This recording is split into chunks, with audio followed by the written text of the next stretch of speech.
Number 4's got the stat line. 2024 first baseman is an interesting name. Tyler Black for the Milwaukee Brewers comes in. Positionally, he's been bounced around the diamond. First base is the home that we are calling for the model. Tyler Black in 2024 had 387 at-bats at the minor league level, 14 home runs, 67 RBIs, 20 stolen bases. Big note there, down from his almost 50 a few years ago. 258 average with a 374 on base percentage. Definitely gets on base. Looking at the model likes him, obviously bringing him at number 4. His WRC plus at peak is 108.9. A big drop off from some of the big names we just talked about. A 250 batting average, 344 on base percentage, 404 slug, 15 home runs, 23 stolen bases, 11% walk rate, 20% K rate. Tyler Black, Doc, is the probably least sexy name in the top 5 for me. What are your thoughts? Did he grow on Baseball Reference? I could have sworn he used to be 5'10". Am I crazy? He says he's 6'4". MILB has 6'1". I don't Yeah. know about that. Well, I see here on Baseball Reference 6'1". Maybe it's just my brain. I always had him as 5'10". I don't know why. Maybe that's just a doc thing. Maybe that's me just being a little bit off in the head. But yeah, it is very strange because I always pictured him a little bit short for first base. So the fact that I think that, I'm going to say it was the case. Maybe he had a growth spurt. Maybe that was his, anyway. We can go on. But it's very interesting. I love looking at the simple thing that people don't pay attention to enough.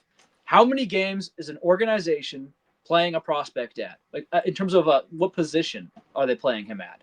You know, people will debate me about Basayo and say, "Oh, I don't know about him being a catcher." I'm like, they're giving him so many catching reps in AAA. They're obviously they're open to the idea, very open. Why would they waste time? Why wouldn't they just want to keep him first base DH and then or stick him in a corner and let that bat proliferate? Right? They're not doing that. There's a reason for that. The counter side would be Dalton rushing, and I had people doing the same thing on the other side. Well, maybe he'll hold on to that catching. I'm like, well, why are they not giving him any catching reps anymore? It's like seems like a pretty important position to get your reps in, since you're going to be playing for a World Series contender. You need to know how to receive a ball. Anyway, that translates to Tyler Black here because they were trying him in the outfield and at third base, and they kind of gave up on the second base thing a while back, which he felt like a second baseman for a little while there. He's first baseman to them now. 70 games, AAA, first base. The next highest was, after DH, was 9 at third base. And then in the majors, 10 at DH, 6 at first base. I'm getting worried about Tyler Black. I was pretty big on him. I loved, what it looked like, right? Which was a huge OBP. I've always called myself an OBP supremacist. I'm kind of walking it back a little, just because I'm realizing that this heavy OBP prospect, the guys who are built like this, the high OBP, like Harry Ford, high OBP, low average, it's not always exact math, but often it'll be like it's a situation where they're not aggressive enough. And that's where they can get eaten up and in the big leagues and miss out on that opportunity for power. Very small sample size of 18 games, but 0 home runs. Still don't love to see it at the major leagues last year. Stole some bases, and frankly, he just became kind of a meh guy. And can you have a meh guy at first base? No. So the reason I say I'm concerned is like I think he's going to get traded, or the organization's going to have to rethink how they handle him, because I don't see him as a major league first baseman, which leads to the question, or a DH. So that leads to the question of like, who are you? Can you learn some position that's not first base, please?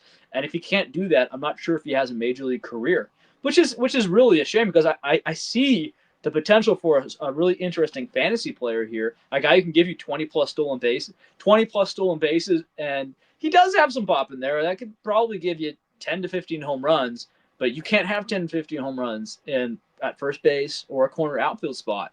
He's not going to play center field. Otherwise, he'd be playing center field right now. But no, he's going to have to figure something out. I think he needs to learn how to play second. That's just how I've always seen it, but I'm concerned because I don't see any second since 2022. What do you think, man? I think Bryce Terang is probably what really changed that for them. The perennial, Gold Glove candidate now. He won the Platinum Glove this year. From what I'm hearing, Milwaukee is not thinking about moving Bryce back to shortstop with Adames leaving. They would likely move Ortiz. And with Black not being a perennial Gold Glove candidate, I think the thought was, where can we find him at bats? Where is a path to playing? And I think that's the biggest thing with his profile. You talked about guys with a higher OBP, with maybe more of a keen eye. Well, when you get to the major leagues, we saw exactly what you said usually happens. They normally get eaten up and they normally lose their job. And a guy like Black is the perfect candidate for a guy that needs to be on a Sacramento where he can Yeah. learn and grow, allow that eye to develop so that his approach doesn't necessarily have to change and the average can catch up as he develops. But in Milwaukee, when you have a team that wins 90 games, has a manager of the year, is attempting to make a playoff run, the last thing you want is a guy that's a liability. And that's what Black has been at the major league level, because that lack of aggressiveness has allowed pitchers to dominate him. It is such a vast jump, as we've talked about over and over. Mhm. I think I agree with you largely. I just want to jump on that one point you said. His approach doesn't need to change. His eye needs to improve. I think it's the opposite. I think his eye is clearly good. I think he's clearly sitting on pitches, probably that are, I don't have the stats in front of me, probably that some of which are in the zone, some of which are balls he needs to be swinging at. And because, we saw some of this with a very different player in Wyatt Langford, right? Maybe being too passive and hurting him at some points. And so finding that balance, like, hey man, you have to be bat first. That means swing it, take it off the shoulder, because clearly in the major leagues, in the minors, he found a way to, I guess the stuff just wasn't nearly as good as we know. And so he was able to take more walks, be more useful, get on the base path, steal bases, be useful in that way. But if he's going to do that in the majors, pitchers are going to find out real quick that this guy doesn't swing. Okay, well, I'm just going to paint the corners on him. I'm going to do whatever I want to do to him. Because it's all about count manipulation. It's a complicated game, but Tyler Black, I agree.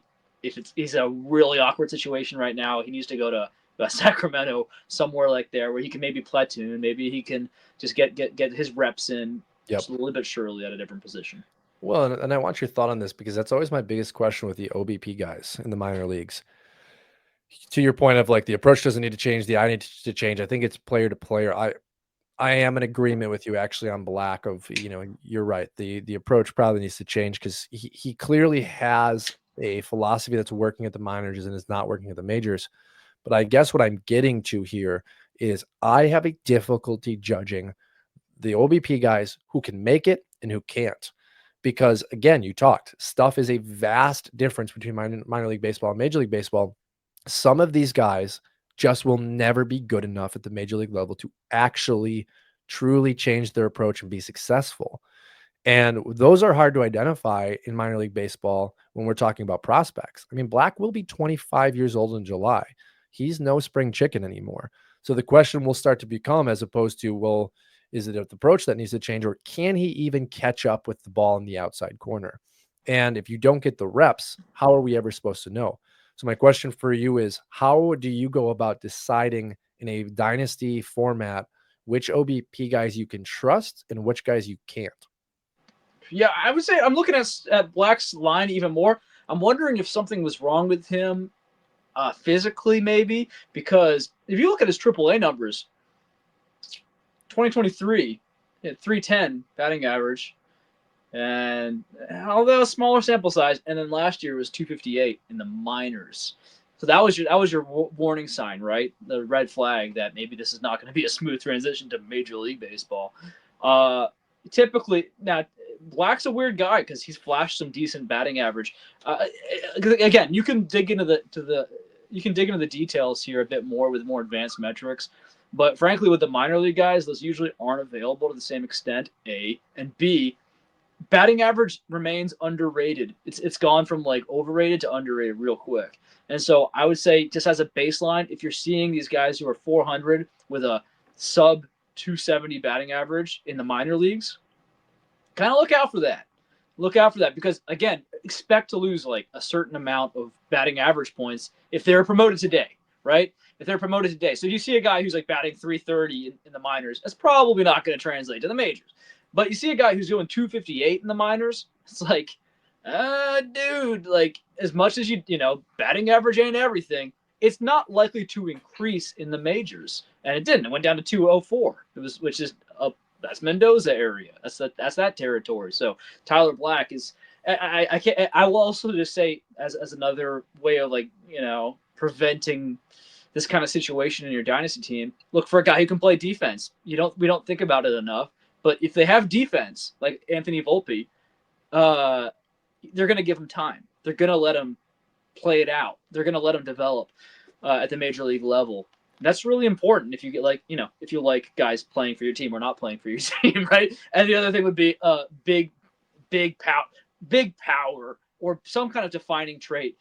Black steals a lot of bases, but he's not blazing fast. And frankly, he's just a weird guy. So I'm not sure you really want to necessarily look out for these guys because they're not that common. The guy who's really fast but can't play defense, usually you can find just some happy medium there. I don't know if he's really fast, but he's fast enough to be better at defense in the outfield or something like that than he is. Last question before we move on to number 5. I want to bring up 2 polarizing players we've talked about. We have Tre Morgan at number 1, Black at number 4. In a dynasty format, who would you rather roster? Tre Morgan. I'm super concerned about Tyler Black, dude. I'll tell you this: Tyler Black has more upside. If he can figure out a way to be a weird first baseman for the Rays or something, or second baseman, maybe. I heard he's got a pop gun arm, so I just don't see third base. So this is such a concern. You can't really play short either. And he's fast enough to play center field, but I'm guessing there's a reason they haven't put him out there. You're not going to waste an outfield corner spot on a guy like this. Yeah. So he has to basically play second base or be a weird first baseman who can get that power up to 15 to 20 bombs a year and get that batting average enough. But right now we're such a weird profile. Tre Morgan, I think no matter what, is going to have a solid, long career. He'll play into his 30s probably. Tyler Black, it's higher upside, 20-20 upside, man, 20-30 upside if it all works out with some OBP help. But if it doesn't work out, it's like, this career could be over within 3 years.